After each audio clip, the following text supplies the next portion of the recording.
Buenas tardes, estimados amigos. Hoy es 24 de abril, 18 horas, y comenzamos a grabar este video de la otra campana, número 40, en mi contabilidad personal. Segunda parte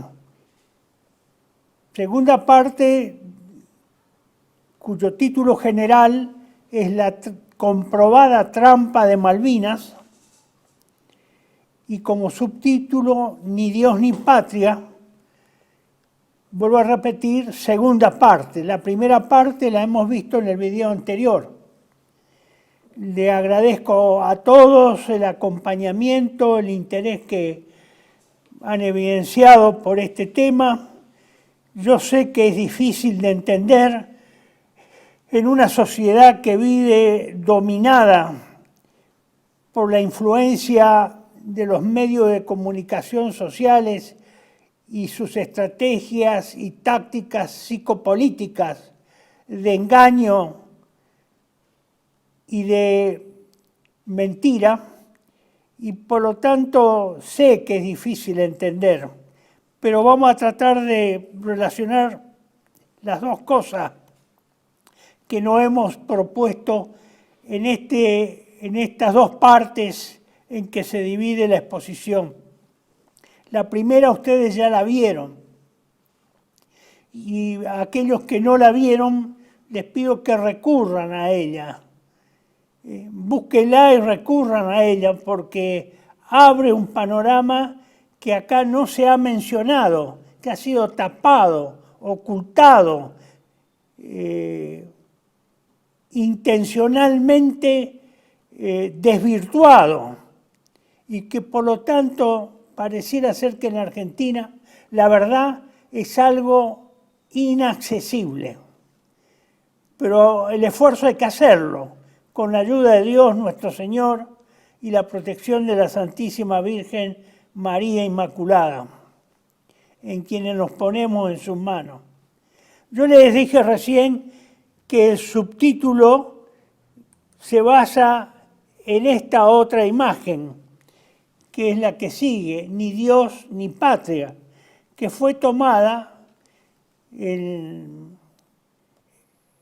y exhibida ya en la primera parte de una esquina, en la esquina de Callao y Sarmiento, acá en Capital Federal, donde pareciera ser que este es el dogma ideológico moderno, modernista, de esta última etapa, el resultado final de esta era partidocrática, democrática y de extinción y partición de la Argentina. Ni Dios ni patria. Fíjense, no la pinté yo, no van a pensar que fui, la pinté y fui a sacar una foto de esto para tener motivo de que iniciar esta charla, esta conversación, esta breve exposición. No se olviden de esto.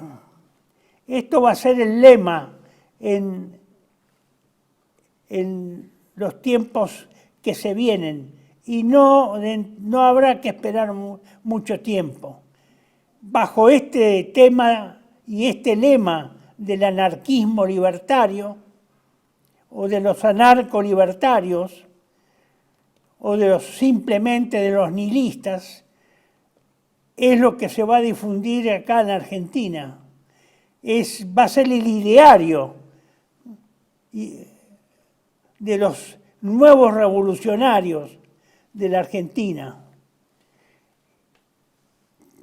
Esto no es nuevo. Esto fue anticipado por el célebre y gran autor Hugo Guas, Gustavo Martínez Zuviría, un hombre ejemplar, un autor ejemplar, prolífico, que ya escribió, y de lo que yo hablé reiteradas veces a lo largo de 20 años, son sus dos libros, digamos, entrelazados y de una escatología laica, porque de eso se trata. Él no habla de una escatología religiosa, aunque toca los temas religiosos, sino que habla como un profeta laico. Y él habla de los sin Dios y de los sin patria. Y él lo veía, ese libro fue escrito en 1940 y publicado en 1941. Juana Tabor y 666. Está dividido en dos libros. Acuérdense, Juana Tabor y 666. Y él habla de los sin Dios. Él no dice comunista. Y eso que lo escribió, vuelvo a repetir, a fines de los años 40. Por lo tanto, con una gran anticipación. ¿Y cómo los vio? ¿Cuándo los vio que se iba a realizar eso? Y alrededor de 1984, 85. Y en realidad no se equivocó por mucho tiempo. Él vio esa Argentina sin Dios y sin patria. Y trató de llevarla al papel, de escribirla, para que todos los argentinos en ese interín de generaciones, entre 1940 y 1980 o 1990, pudieran anoticiarse de lo que ocurriría. Y efectivamente, ese fue el resultado a partir de 1980. Bueno, vamos a dejar para otro momento el comentario de esos dos libros y hacerles ver cómo este hombre se anticipó en su predicción de qué y cómo terminaría la Argentina. Y estamos en ese camino. Ojalá Dios lo quiera torcer para encontrar el verdadero y el mejor camino que ha dispuesto nuestro Señor para nuestro pueblo. Ustedes saben que todo lo que hoy hablamos y hemos hablado siempre toman como referencia la actualización de la situación nacional e internacional actual desde la perspectiva del nacionalismo y de la cosmovisión tradicional del catolicismo. Lamentamos la muerte del Papa Francisco, un hombre que ha sido discutido en la Argentina y que fue discutido como Papa fuera de la Argentina también, lamentablemente con malas razones y en otros casos con razones equivocadas. Y lamento mucho, me hubiera gustado traer hoy, lo tengo todo preparado, pero se lo voy a traer para la próxima edición de La Otra Campana. Algunas enseñanzas que el Papa en su momento hizo declaraciones de fe pública muy bien hechas, muy bien defendidas y relacionadas con el imperialismo internacional del dinero, con el poder del dinero, contra la usura y contra la usura internacional, muy bien dichas. Modernamente yo no he encontrado en un texto tan breve explicar esas cosas con tanta claridad como en una declaración que obtuve en el año 2002 y lo publiqué en Patria Argentina, a un diario italiano, que de casualidad lo pude encontrar y lo pude rescatar para publicarlo en Patria Argentina. Sobre ese tema lo vamos a hablar en la próxima sesión entonces de La Otra Campana. Ustedes saben que estos dos temas, mejor dicho, estas dos partes del mismo tema, es difícil conectarlos. Es decir, ¿qué tiene que ver, qué relación hay entre la guerra de Malvinas y qué relación y qué, digamos, cuál es la conexión que podríamos establecer con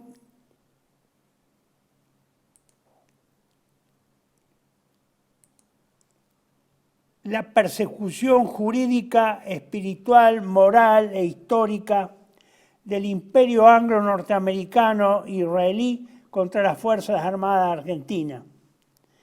Yo sé, y lo veo a través de algunos comentarios de la parte número 1, pero hoy voy a tratar de dilucidar eso para que podamos comprender bien, porque evidentemente tal vez no he sido lo suficientemente claro.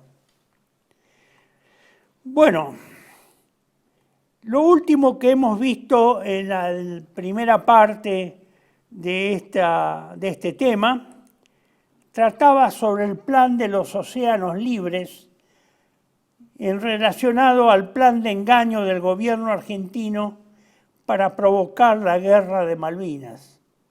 La guerra de Malvinas, como yo lo he expresado ya desde hace muchos años, creo que en el 2015 publiqué el boletín del Centro Cívico Patriótico La Trampa de Malvinas. Y creo que fui el primer autor acá dentro de la Argentina que escribió así tan crudamente, La Trampa de Malvinas, porque Malvinas fue una trampa en la que cayó el gobierno argentino de esa época, el proceso de reorganización nacional encabezado por el general Galtieri, que lamentablemente cayó en una tremenda trampa, a mi criterio. Y esta investigación que renové con este motivo me han convencido más todavía, porque he podido encontrar otros aportes posteriores a lo que yo escribí en el 2015 y que me gustaría que ustedes también accedan a ese material en la medida que puedan o que me lo soliciten a mi mail o a mi dirección de WhatsApp. Bueno, el plan de los océanos libres, lo vimos, son unos 3 slides que lo hemos visto en la última fase de la primera parte. Tienen relación a un documento del mismo nombre que en inglés es Free Ocean Plan, que por su importancia fue incluido en la historiografía oficial soviética sobre el conflicto del Atlántico Sur. Y se trata de un documento emitido, una directiva estratégica del Consejo de Seguridad de Estados Unidos que aprobó un documento con ese nombre y que en síntesis señalaba, aun cuando los Estados Unidos pueden contar con apoyo efectivo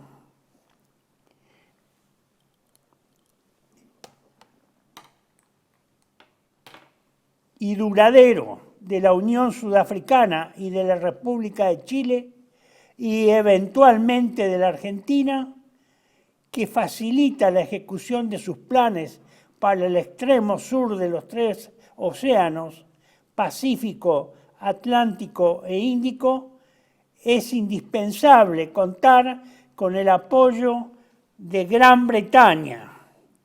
¿En qué sentido? En que en su plan ellos consideran que Gran Bretaña debe ser nuestra principal aliada en esa área, es decir, en el Cono Sur o en el Atlántico Sur. No solo porque es nuestra amiga más confiable en el orden internacional, sino porque todavía ocupa diversas islas en el Atlántico Sur, que en caso de necesidad podrían convertirse en bases aeronavales, de acuerdo con el modelo de Diego García, la isla de Diego García, o en puntos de apoyo logístico como la isla de Ascensión. Gran Bretaña, que es lo que está resaltado en amarillo, debe ser alentada a mantener aquellas islas bajo su soberanía ante cualquier circunstancia, incluso los casos que la Argentina reclama para sí, como la Falkland, la Sandwich y la Georgia del Sur. Clarito, señores, clarito. Es decir, que los norteamericanos en este plan estratégico del año 1980 establecían claramente cuál era su posición, su preferencia y su deseo. No hay duda de eso. Y el documento concluía, digamos, de esa forma, pero meses después el secretario de Marina, de la Marina norteamericana, Edward Hidalgo, declaró públicamente que las islas del Atlántico Sur, Malvinas, entre ellas, era una real preocupación para Estados Unidos, agregando que eran dos fantásticos portaaviones, la isla Soledad y la isla Gran Malvina. Eso lo vimos, lo conversamos y evidentemente acá está el origen de la trampa. Desde antes de que se declare y que se inicie el famoso conflicto de Malvinas en abril de 1982. Así que, señores, esto, que es una novedad para el gran público argentino, porque nadie de los medios de comunicación supuestamente argentinos ha explicado esto al país. Ningún partido, ningún elemento de la partidocracia ha explicado esto al pueblo argentino, a pesar de que ha habido cuántas elecciones, cuántas campañas electorales de 1983 en adelante. Sin embargo, nadie ha hablado de esto, nadie ha dicho una palabra sobre esto, nadie ha confesado que la guerra de Malvinas fue una trampa tendida por los Estados Unidos a la Argentina. ¿Está claro esto?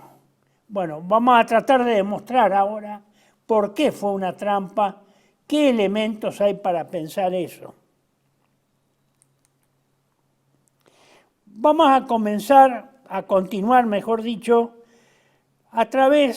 comentando las visitas y dichos del general Vernon Walters entre 1981 y 1982, que él visitó la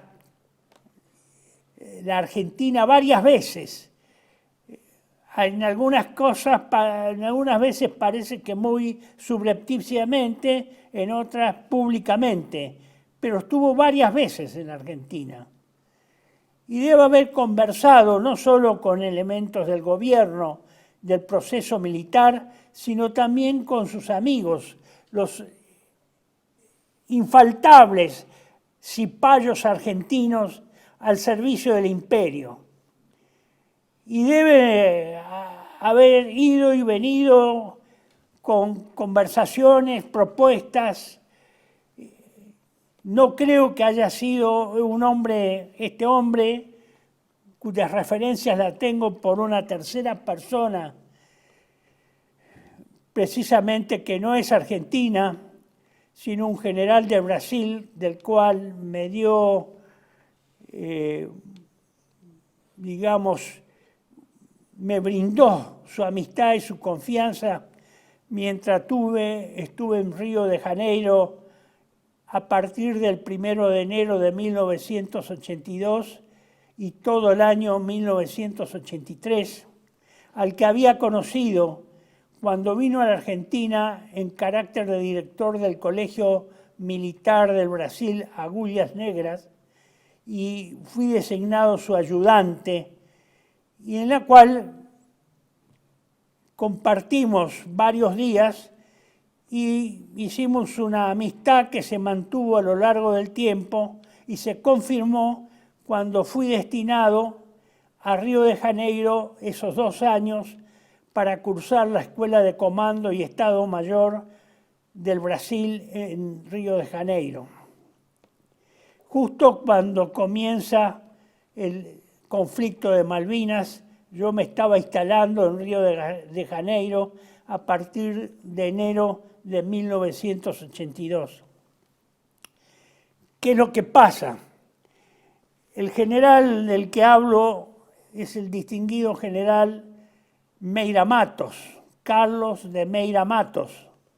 Él era un general retirado, de gran relevancia en ese momento en el gobierno militar de Brasil.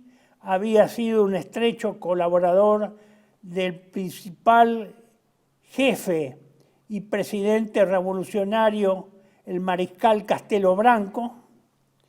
Había sido su ayudante en la Segunda Guerra Mundial, cuando en la división que Brasil desplegó en Monte Cassino, en Italia, y conoció al general Vernon Walters, porque Vernon Walters fue también agregado al comando de la división brasileña, comandada por el mariscal, en ese entonces general Castelo Branco, como oficial de enlace de Estados Unidos, de los aliados, dado que hablaba perfectamente el portugués, como también hablaba castellano y varios idiomas más, y por lo tanto comenzó ahí una gran amistad con el general Meira Matos. Ambos eran de grado de teniente primero capitanes, y por lo tanto, por la familiaridad del grado y, digamos, las misiones que cada uno de ellos debía cumplir y eran complementarias, de ser oficiales de enlace entre ambos ejércitos, el del Brasil y el norteamericano, tuvieron una gran amistad a lo largo de la vida. Y por lo tanto, en el 82, el general Meira Matos y Vernon Walters tenían comunicaciones, no puedo comprobarlas porque no las pude comprobar, sí por los comentarios que me hacía el general Meira Matos, no digo que diarias, pero por lo menos 3 o 4 veces por semana recibía el llamado de Vernon Walters para recibir o expresar o pedirle algún tipo de opinión, supuestamente, creo yo, sobre la guerra en desarrollo con Argentina, en Malvinas y Gran Bretaña. Así que algunas veces cuando fui invitado a cenar algún viernes o sábado en el transcurso de esa guerra, a veces el general tenía que levantarse para atender el llamado de Vernon Walters. Yo no sabía quién era el Vernon Walters. El general me fue explicando sin darme grandes detalles, pero fui aprendiendo e investigando, y de regreso ya en Argentina, 2 años después, me enteré que era un hombre muy influyente dentro de la inteligencia norteamericana y lo que hoy sería o llamamos el Estado Profundo norteamericano. Obviamente yo no conocía a este general Vernon Walters en Brasil, solamente por referencias indirectas del matrimonio Meira Matos, y siempre hablaron de que se trataba de una bellísima persona.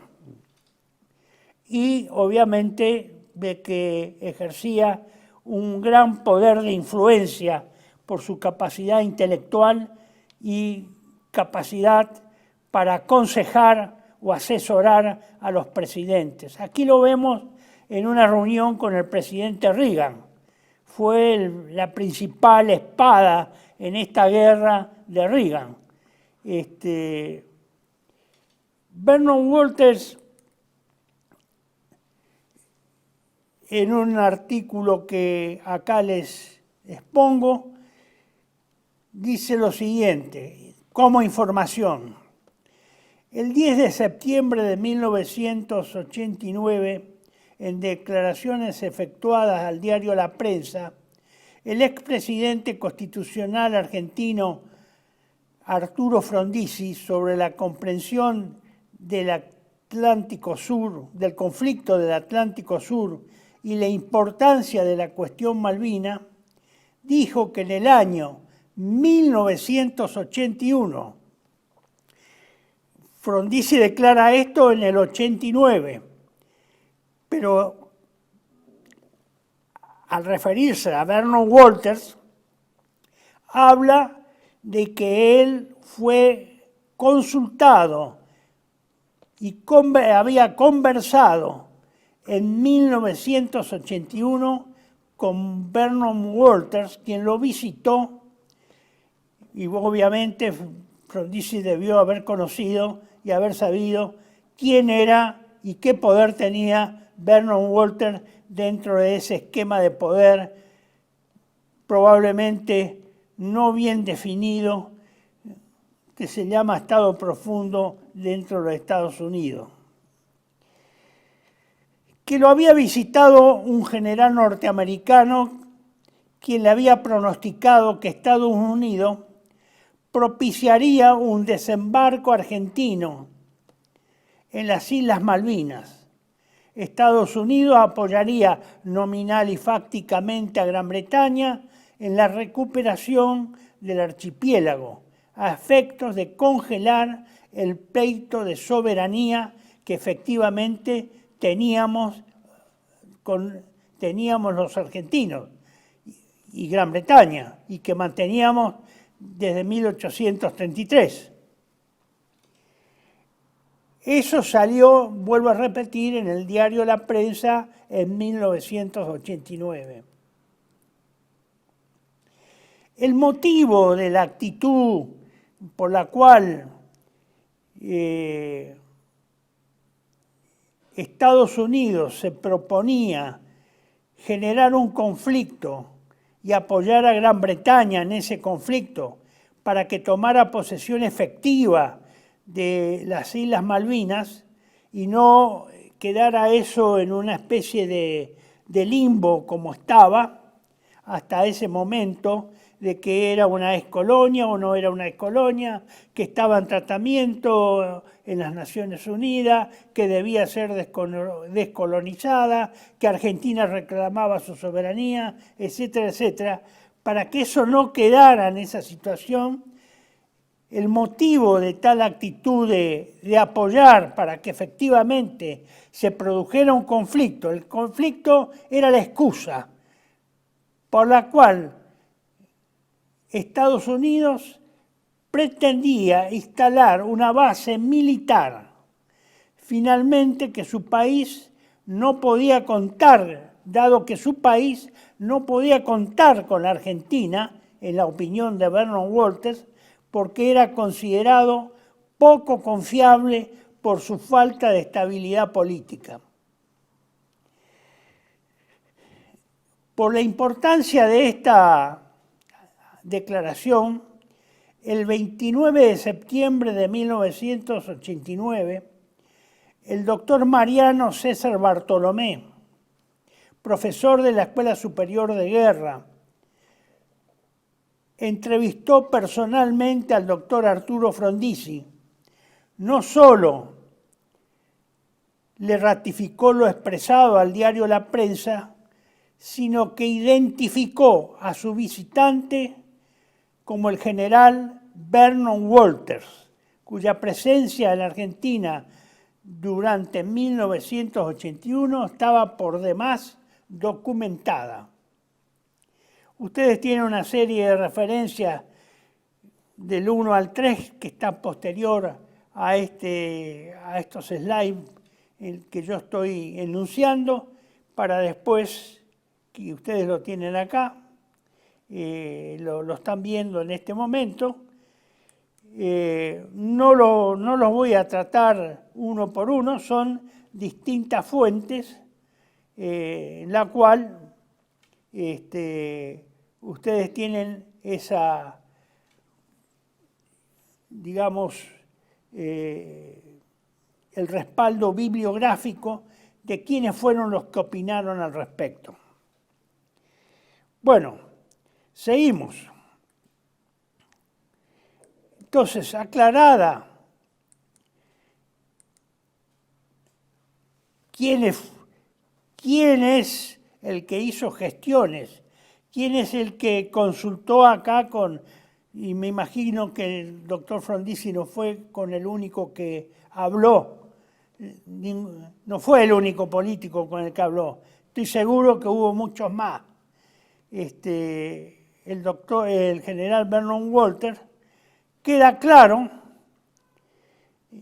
la intervención y el proyecto norteamericano de crear un conflicto, planificar un conflicto entre Gran Bretaña y Argentina por la posesión definitiva de las Islas Malvinas, apoyar a Gran Bretaña en el triunfo de la postura inglesa y solucionar definitivamente ese problema de soberanía con la apropiación por una derrota militar de la Argentina y la apropiación por parte del Reino Unido. Y con eso se saldaba, digamos, el problema para instalar, como se pretendía en el plan que les hice referencia al inicio de esta exposición, y de esa forma instalar las bases requeridas para el control del pasaje marítimo del Cono Sur o del Atlántico Sur entre Malvinas, las Islas Georgia, el Sandwich del Sur y el Cabo de Hornos. Aclarado, ese es el rol de Vernon Walters y el hombre que movió, digamos, auscultó probablemente primero las opiniones de los políticos argentinos y luego ejecutó, diseñó estratégicamente cómo iba a ser la maniobra que otros contribuyeron a que se transformara en un gran engaño al general Galtieri. Bueno, vamos a ver detalles de ese gran engaño. ¿Cómo fue el gran engaño al general Galtieri? Esto nos debe quedar a los argentinos como una experiencia, por eso es tan necesario que esto se tendría que haber conocido ya desde 1982, porque esto se sabe desde 1982.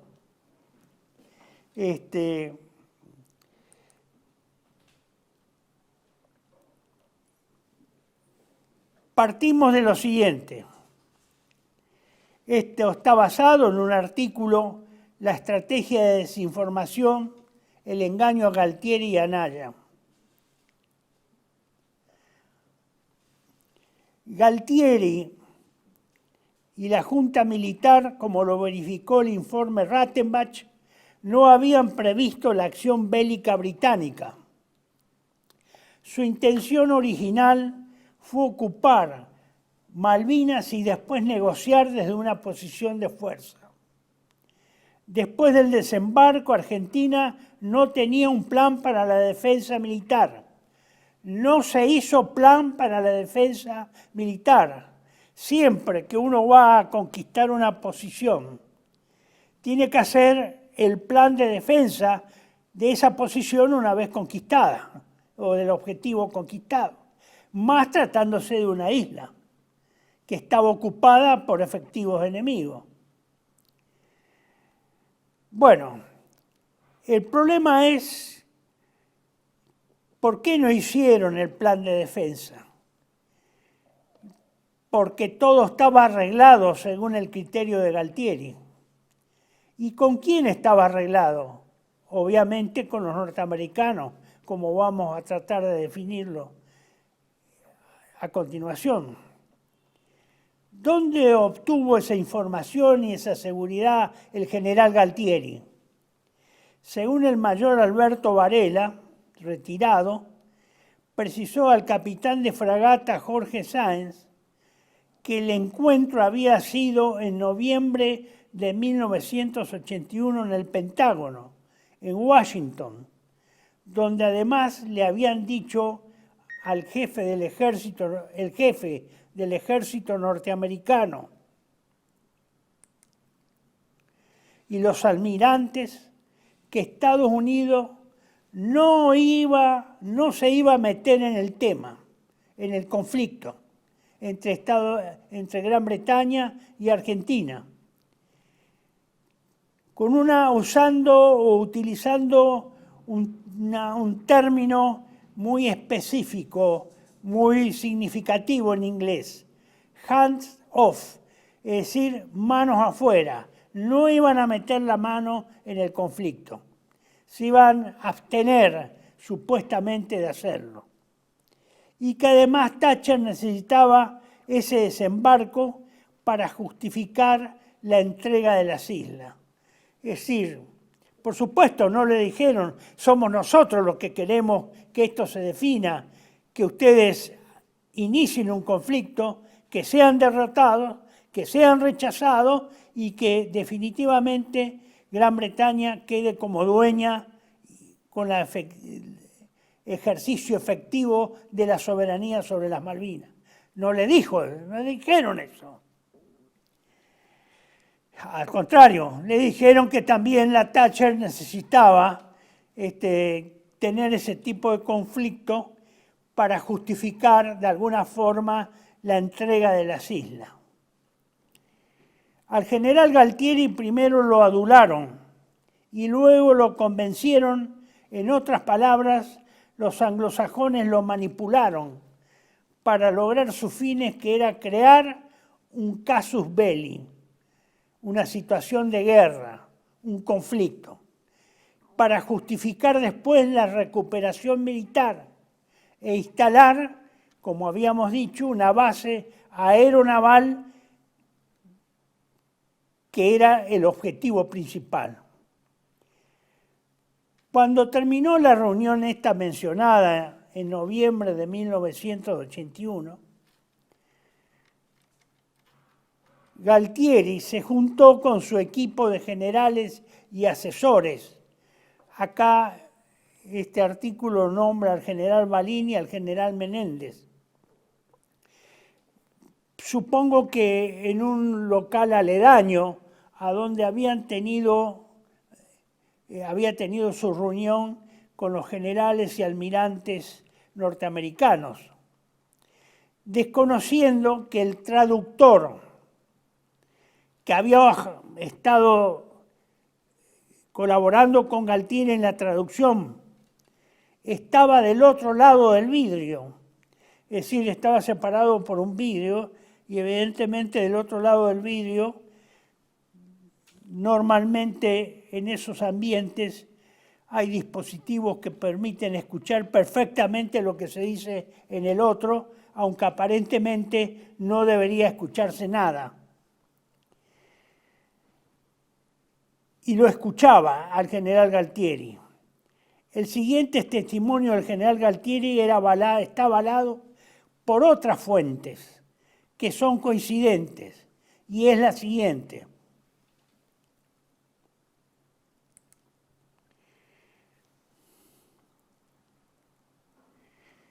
Esto voy a repetir lo que el capitán de fragata Jorge Sáenz testifica en una conferencia, como dice acá, el 11 de agosto del 2017,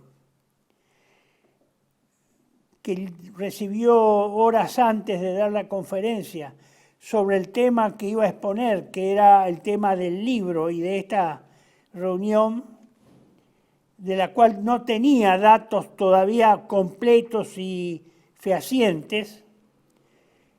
Un compañero lo llama, un camarada de la Armada Argentina, lo llama diciéndole: tenés una conferencia en el Círculo Naval sobre las previas de Malvinas. Si así fuera, yo tengo un aporte que me comentó un traductor del Colegio Interamericano de Defensa. Es ese famoso traductor al que hice referencia y que intervino en las conversaciones de Galtieri con generales y almirantes norteamericanos antes, momentos antes.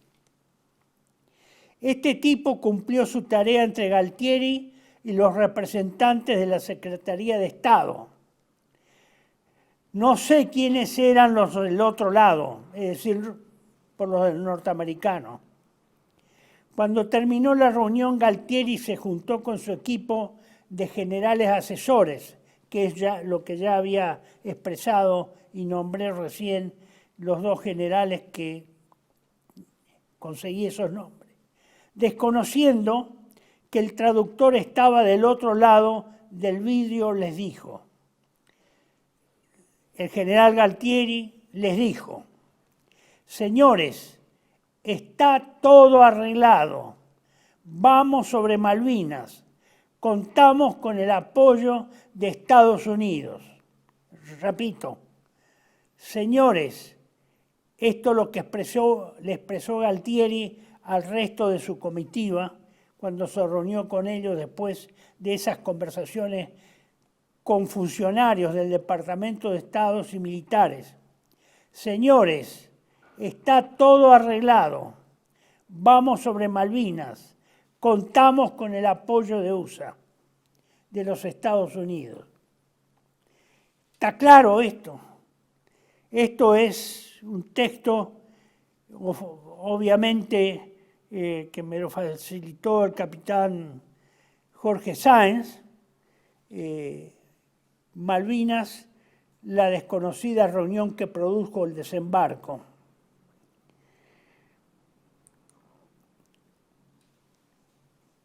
¿Qué es lo que pasó?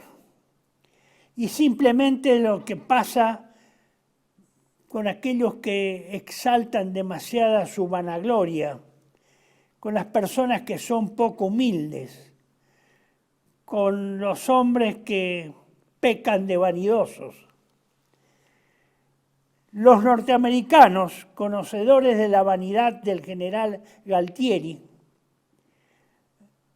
recibió el 2 de noviembre de 1981 en Washington un agasajo muy importante a su persona en la casa del embajador argentino Esteban Tacax. El que asistió, el secretario, miren los que asistieron, el secretario de Defensa de Estados Unidos, Caspar Weinberger. Este Caspar Weinberger, posteriormente, ya durante el conflicto, le ofreció un portaaviones. Es el mismo que le ofrece un portaaviones de reemplazo a Gran Bretaña. El consejero de Seguridad Nacional del presidente Reagan, Richard Allen, acuérdense, Richard Allen, y otras personalidades del más alto nivel. En esa ocasión, Richard Allen halagó a Galtieri expresando: me parece un hombre de una personalidad majestuosa, comparándolo con el general George Patton. Me parece un hombre de una personalidad majestuosa, comparándolo con el general George Patton. Bueno, hasta acá llegamos en este desenlace. Está todo arreglado. Este fue el arreglo. Así surgió el arreglo, el supuesto arreglo de la Junta Militar y específicamente de Galtieri con los Estados Unidos, y de los Estados Unidos engañándolo a Galtieri en esta aventura en que lo metían. Bueno, hacemos un minuto, interrumpimos y continuamos con otro personaje muy conocido por la Argentina, pero no por este motivo que yo lo voy a exponer, sino porque hasta hace poco fue presidente de Estados Unidos y ha llevado a su país a una guerra, y a Europa y al mundo entero a una guerra muy peligrosa, de la cual todavía el señor Trump no puede desarmarla. Ya volvemos, un minuto. TLV1 se complace en anunciar que estará transmitiendo en su canal TLV1 Clips valiosos programas emitidos antes de la censura sufrida. El lienzo prohibido, el revés del derecho, combates por nuestra historia, disenso, historias de Malvinas, entre otros que podrán encontrar en este enlace.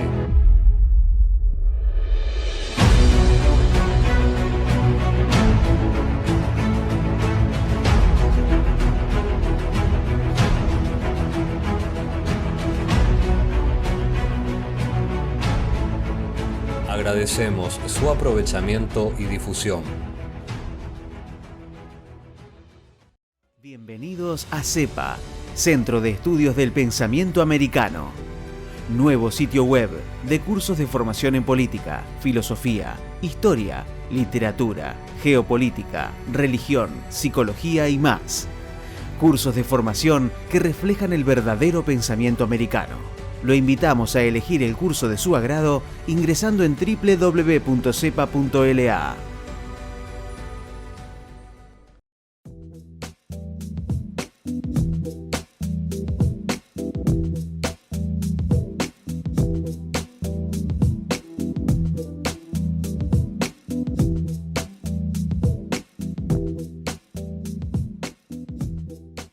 Decir siempre la verdad primero tiene un precio. Dependemos de tu ayuda. TLV1, toda la verdad primero.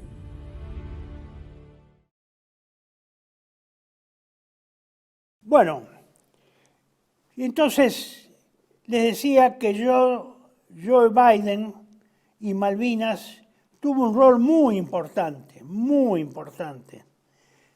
en relación a todo este armado, a esta trampa que armó Estados Unidos a la Argentina para que, induciéndola a que se metiera en un conflicto militar en Malvinas contra el Reino Unido, para ayudar después al Reino Unido y terminar con la derrota argentina y con ello la famosa disputa de Malvinas. Joe Biden fue un enemigo declarado de la Argentina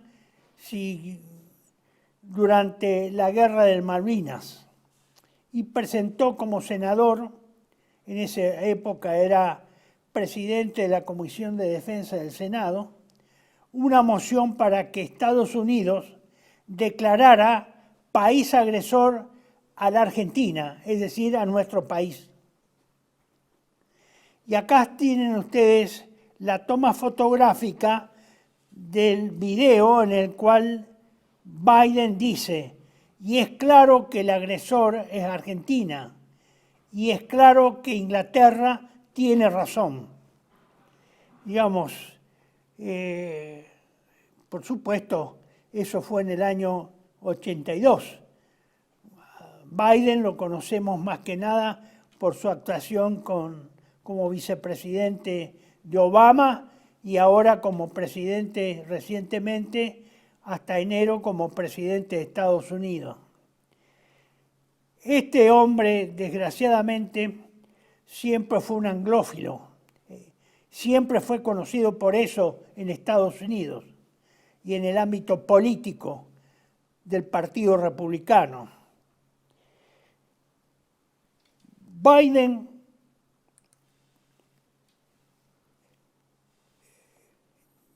fue muy decisiva su intervención, porque dio los argumentos para que Gran Bretaña operara ofensivamente y militarmente contra la Argentina.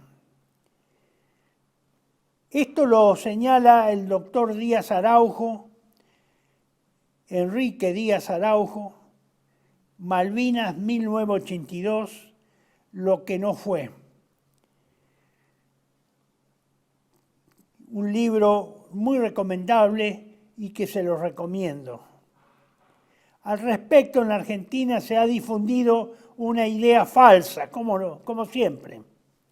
Se ha dicho que la ONU, con su resolución 502/82, autorizó la expedición de la Task Force británica, y eso no fue así.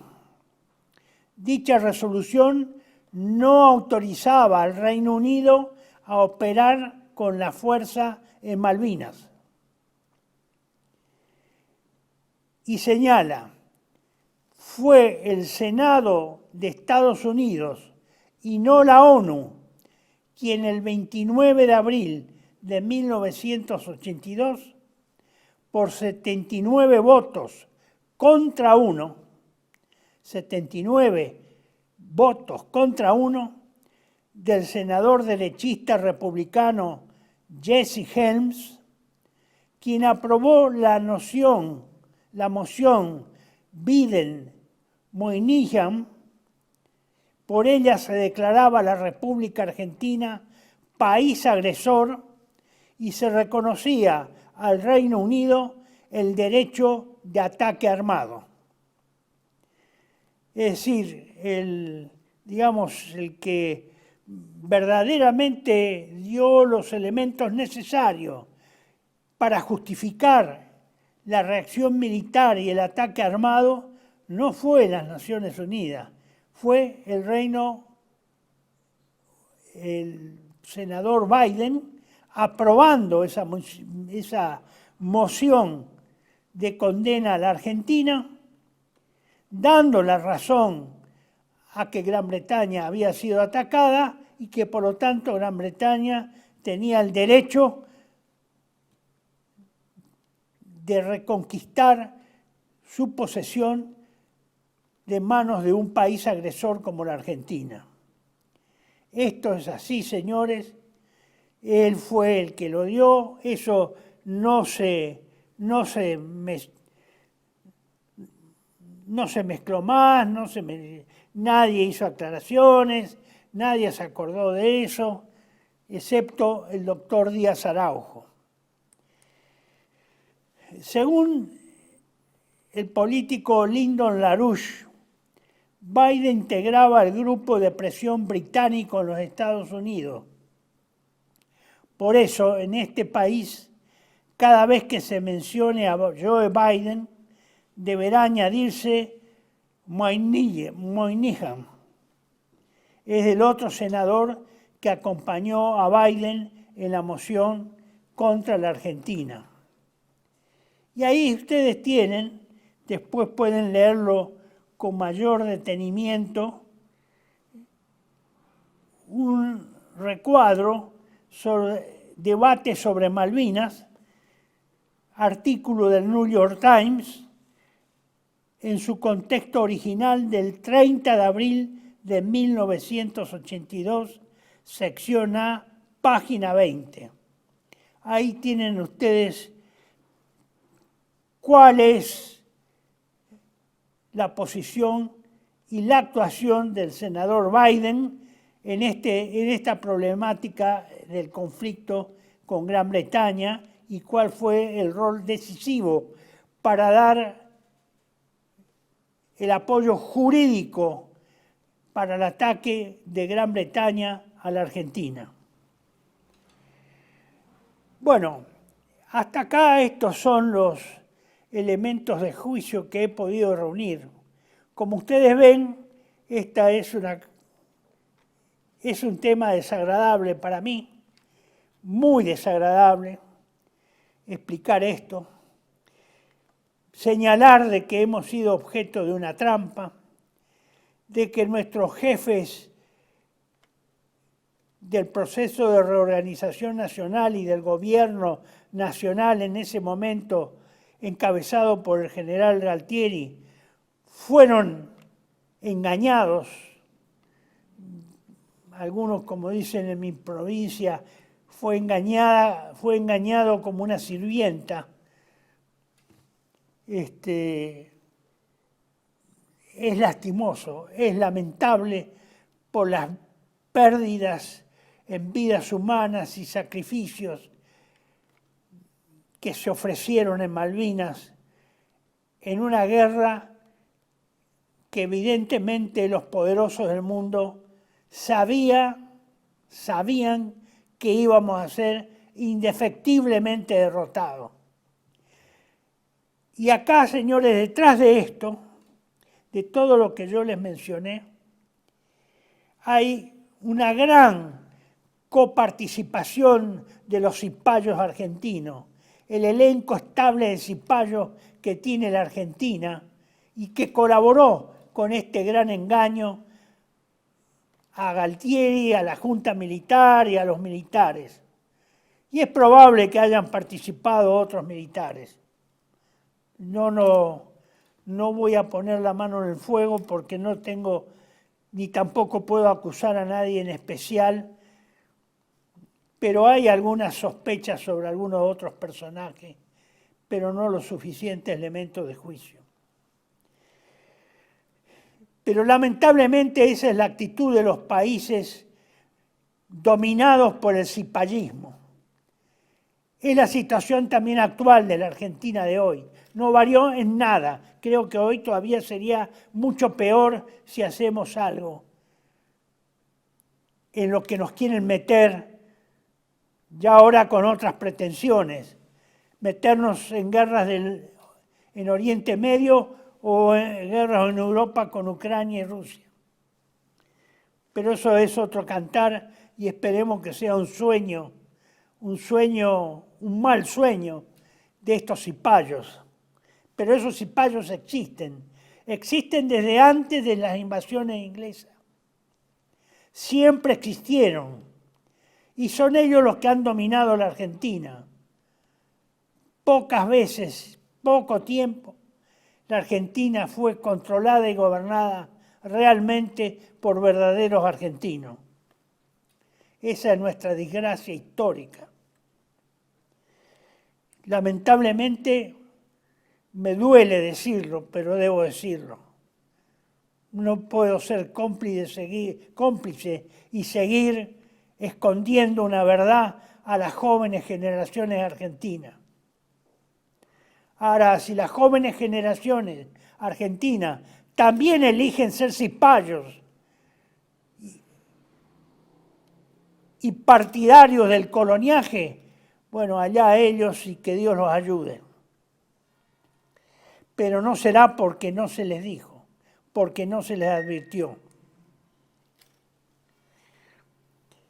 En esta conclusión que quiero expresarle, la pregunta fundamental es la que ustedes ven en este slide. El título general era de la Guerra de Malvinas, la persecución jurídica, espiritual, moral e histórica del imperio anglo-norteamericano israelí contra las Fuerzas Armadas Argentinas. Entonces la pregunta es, ¿cuál es la relación existente entre sendos hechos? Entre la Guerra de Malvinas y la persecución jurídica, espiritual, moral, histórica del imperio anglo-norteamericano israelí contra las Fuerzas Armadas Argentinas. Porque son dos hechos separados en el tiempo. Porque la Guerra de Malvinas se desarrolló en 1982 y la persecución ya plena, a todo vapor y de pleno derecho en el sentido jurídico, se realizó a partir del año 2003, a partir de que asumió la presidencia el señor Néstor Kirchner.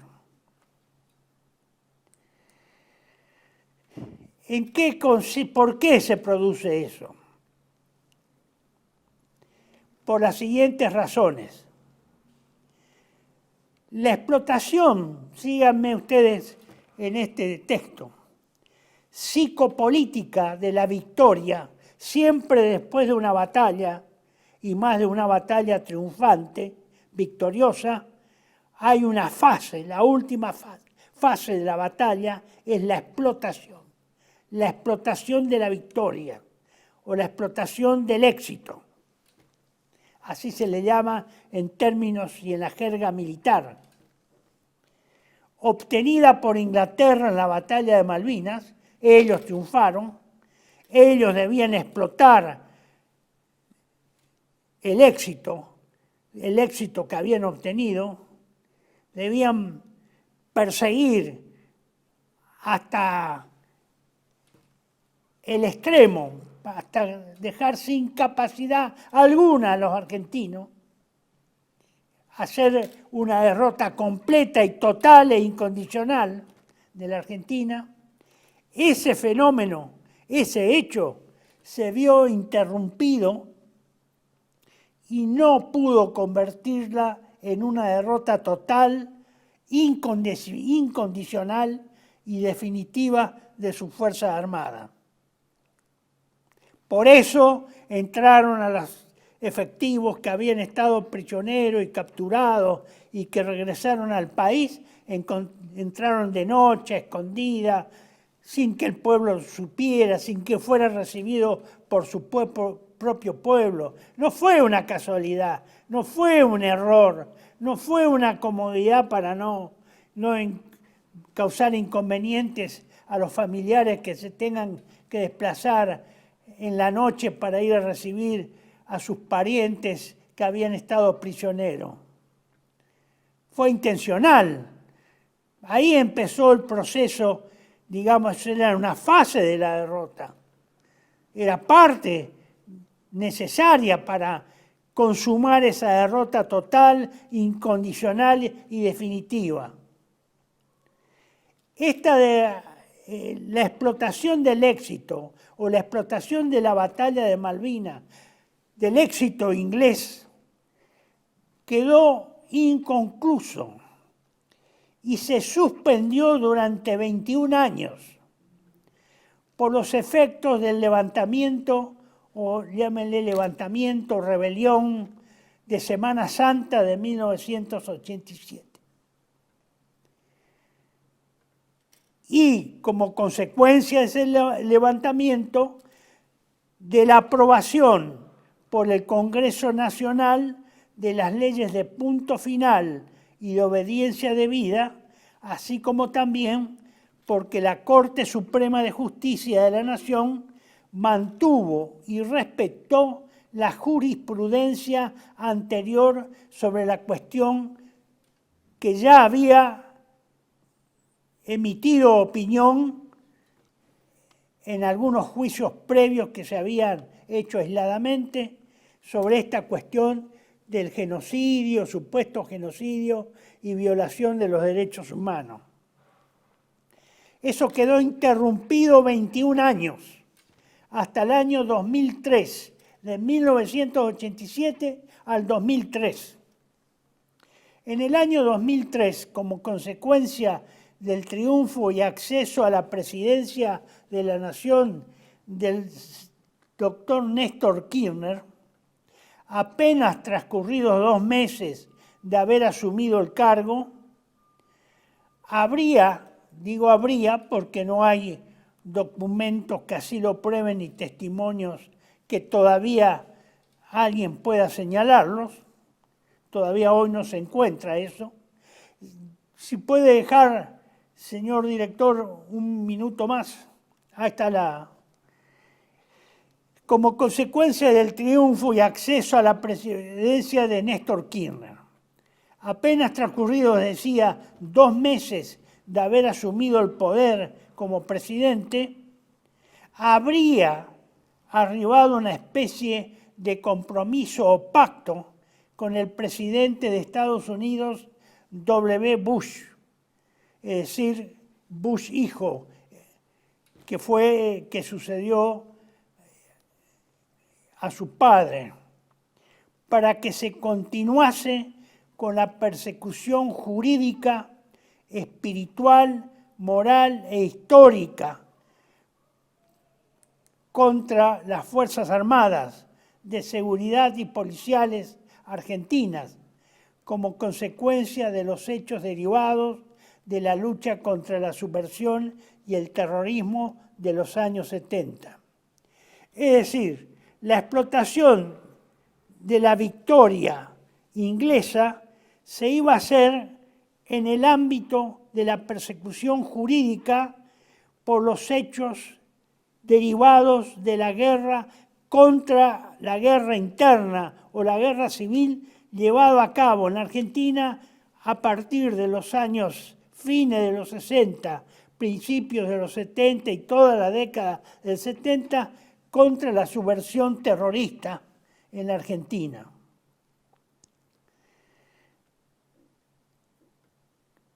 No había otra forma de hacerlo que no sea a través de ese medio. Ese fue el medio elegido, fue el ámbito elegido para hacer la explotación de la batalla y la explotación del éxito de la guerra de Malvinas por parte de los ingleses. Ese supuesto o digamos, ese pacto que está en el aire, que se sabe que algo porque las cosas no pueden cambiar por obra, digamos, de la magia de un día para otro o de una semana para otro entre dos naciones. Las actitudes no pueden, tiene que haber conversaciones, acuerdos y llegarse a un punto final donde se establecen un contrato, diríamos.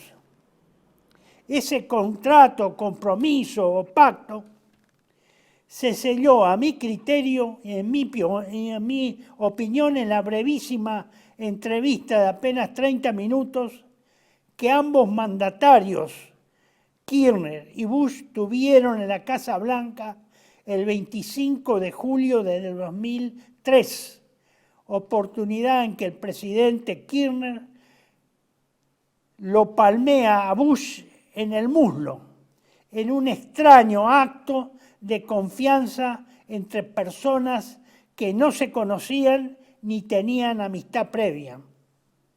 Rarísimo, rarísimo el tiempo, quiere decir que 30 minutos, que en efectivo habrán sido 15 minutos porque había traducción de los dos lados, por lo tanto, ahí no se discutió nada. Ahí ya había acuerdo, se fue para sellar el acuerdo, para certificar el acuerdo, darse la mano, o no sé si habrán firmado algo, que no lo conocemos. No fue para otra cosa. No se puede llegar a un acuerdo en 15 minutos.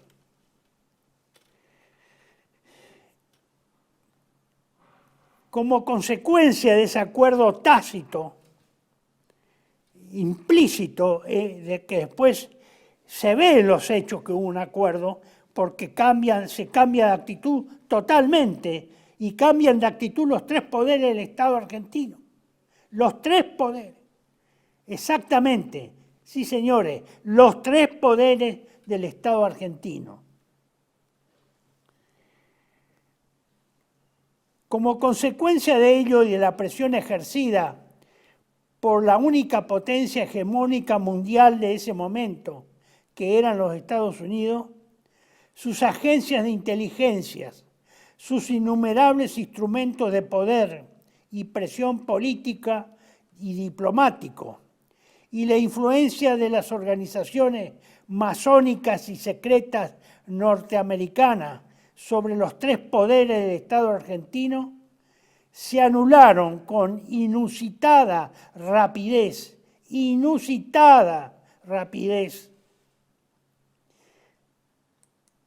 las leyes antes mencionadas, las de punto final y obediencia debida. Se dejaron sin efecto las jurisprudencias y sentencias relacionadas a los supuestos delitos de lesa humanidad y se activaron rápidamente todos los instrumentos persecutorios y de detención de los señalados como imputados en dichas causas, además de violarse la rigurosidad en la presentación, aportación y valoración de prueba. Ustedes tienen en el slide anterior, señor director, la famosa palmada que le da el presidente Kirchner en el muslo del presidente Bush. ¿Se ve o no se ve? ¿Ustedes creen que eso surge de un gesto y de una química personal por parte y mutua entre ambos personajes? ¿O ahí se sella y tal vez con ese gesto se consolida el pacto para la persecución de las Fuerzas Armadas en los estrados judiciales y también en el sentido espiritual, moral, político e histórico de las Fuerzas Armadas? Algo hubo, algo se tuvo que, ahí se consagró algo. No es solo simpatía personal o accidente confianzudo como algunos lo titulan. Seguimos, señor director, en la 30.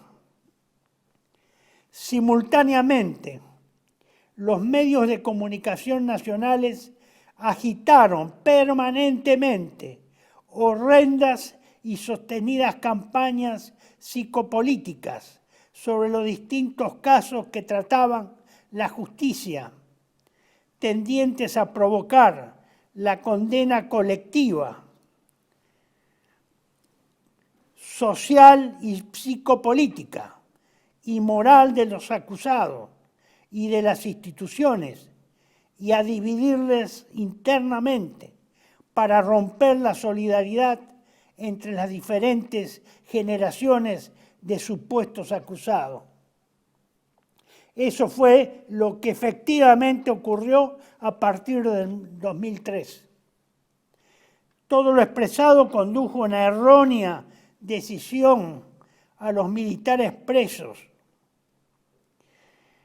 de presos militares, de seguridad y policiales, y a las asociaciones y grupos de apoyo que sostenían a esos presos, al alentar la secreta esperanza o la íntima esperanza de la benevolencia occidental y de los grupos políticos e ideológicos locales que se creían supuestamente afines a esa benevolencia occidental o que tenían acceso a esa benevolencia occidental, sin tener en cuenta las fuertes y decisivas influencias que ejercían las organizaciones secretas y masónicas y que habían ejercido a lo largo de la historia argentina una tremenda influencia en el desarrollo del país. Eso es innegable. Quien quiera saber la verdadera historia argentina tiene que estudiar qué hizo la masonería en la Argentina.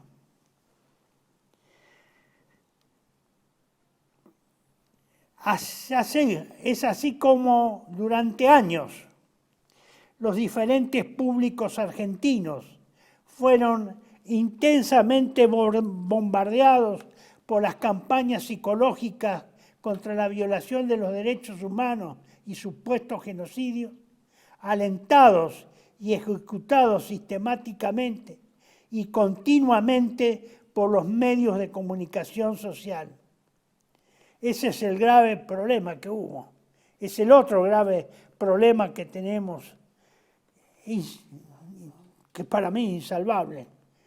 Las campañas de acción social y sociopolítica y psicopolítica que ejercieron los medios de comunicación social, influyendo directamente sobre la mentalidad, sobre el pensamiento y la creación de conceptos y el establecimiento como verdad única propia de un país totalitario, mientras se hablaba de que pertenecíamos o estábamos en un país democrático. Sin embargo, esos mismos medios, tal vez involuntariamente, pasaron por alto la necesidad de informar y de realizar igual campaña, señalando qué casualidad a los sectores económicos, financieros, sospechosos de ser los responsables de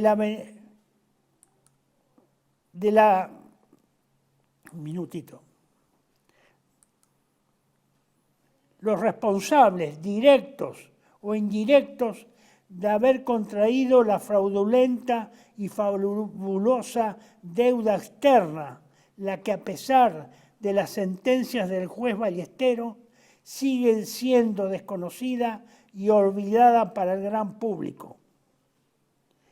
Esto es importante, señores, porque nadie, salvo Patria Argentina, se atrevió alguna vez a decir acá en Argentina.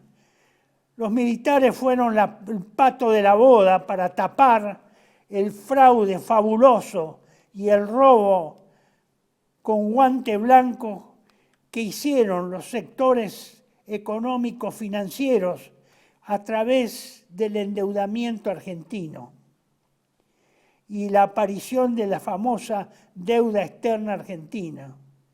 Taparon con toda la imaginería y todos los cuadros psicopolíticos que se fabricaron y difundieron los medios de comunicación social. Los hechos reales que deberían haber alentado la persecución jurídica de todos aquellos argentinos que fraguaron y robaron al país a través de la deuda externa, creando una deuda externa fraudulenta durante el proceso militar. Eso se tapó totalmente. Nadie habló durante varios años. El pueblo se olvidó de que eso había que investigar. Nunca se investigó. Se investigaron a los militares, pero no se investigaron a los ladrones que crearon la fabulosa deuda externa. Finalmente, señores, todos los años, el 24 de marzo, se realizan masivas movilizaciones y sentidos homenajes a las víctimas supuestas de violación de los derechos humanos y del supuesto genocidio. Se llegó al extremo que los presidentes Macri y Obama de Estados Unidos arrojaran flores en actos de homenaje a los desaparecidos en el monumento a la Costanera. En cambio, nunca se recordó ni se alentaron movilizaciones para rendir homenaje a los muertos y víctimas del terrorismo subversivo, ni para corregir la persecución jurídica, espiritual, moral e histórica de la que eran objetos miles de presos militares, policiales y de la fuerza de seguridad. Y este es lo más patético. Este es el sello patético, así como fue el palmeo por parte del señor Kirchner del muslo del presidente Bush. Acá lo tenemos al presidente Macri, con Obama arrojando flores en el monumento de la Costanera a los desaparecidos, rindiendo homenaje y honores a los que fueron subversivos y terroristas. inclusive que fueron asesinos y que están incluidos en las listas de ese monumento, y que está comprobada la muerte en combate de esos señores. Eso es lo que realmente molesta y molesta de más. Y nadie puede negar la complicidad del gobierno de los Estados Unidos. Ustedes tienen acá en este slide número 36, en la parte del medio que está en amarillo, lo que el presidente Bush escribió en respuesta y agradecimiento al embajador Timmermans, que era ministro de Relaciones Exteriores de la presidenta Cristina Kirchner, en la dedicatoria de un libro diciendo: elogio al gobierno por los pasos que está ahora tomando para juzgar a numerosos oficiales que fueron previamente perdonados por abusos de derechos humanos. Eso fue publicado en Infobae el 10 de abril del 2007.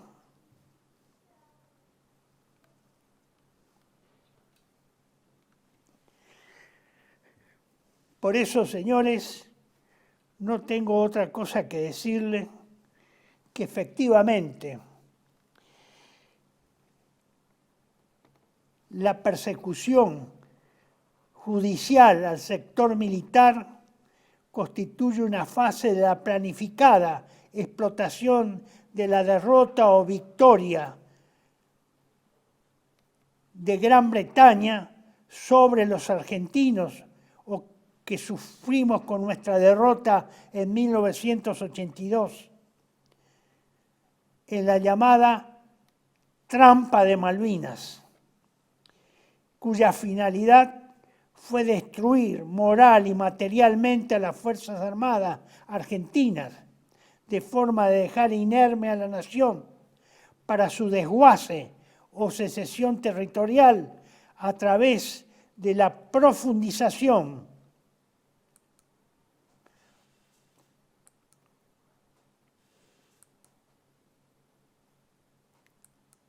de las contradicciones internas exacerbadas por las operaciones de los numerosos agentes imperiales y por la complicidad y o complacencia del gobierno nacional presidido en ese momento por los Kirchner.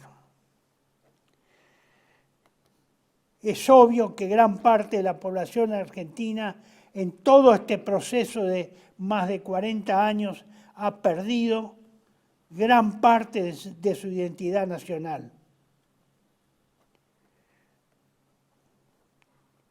Muchos o gran parte de la población se manifiesta antinacional e internacionalista.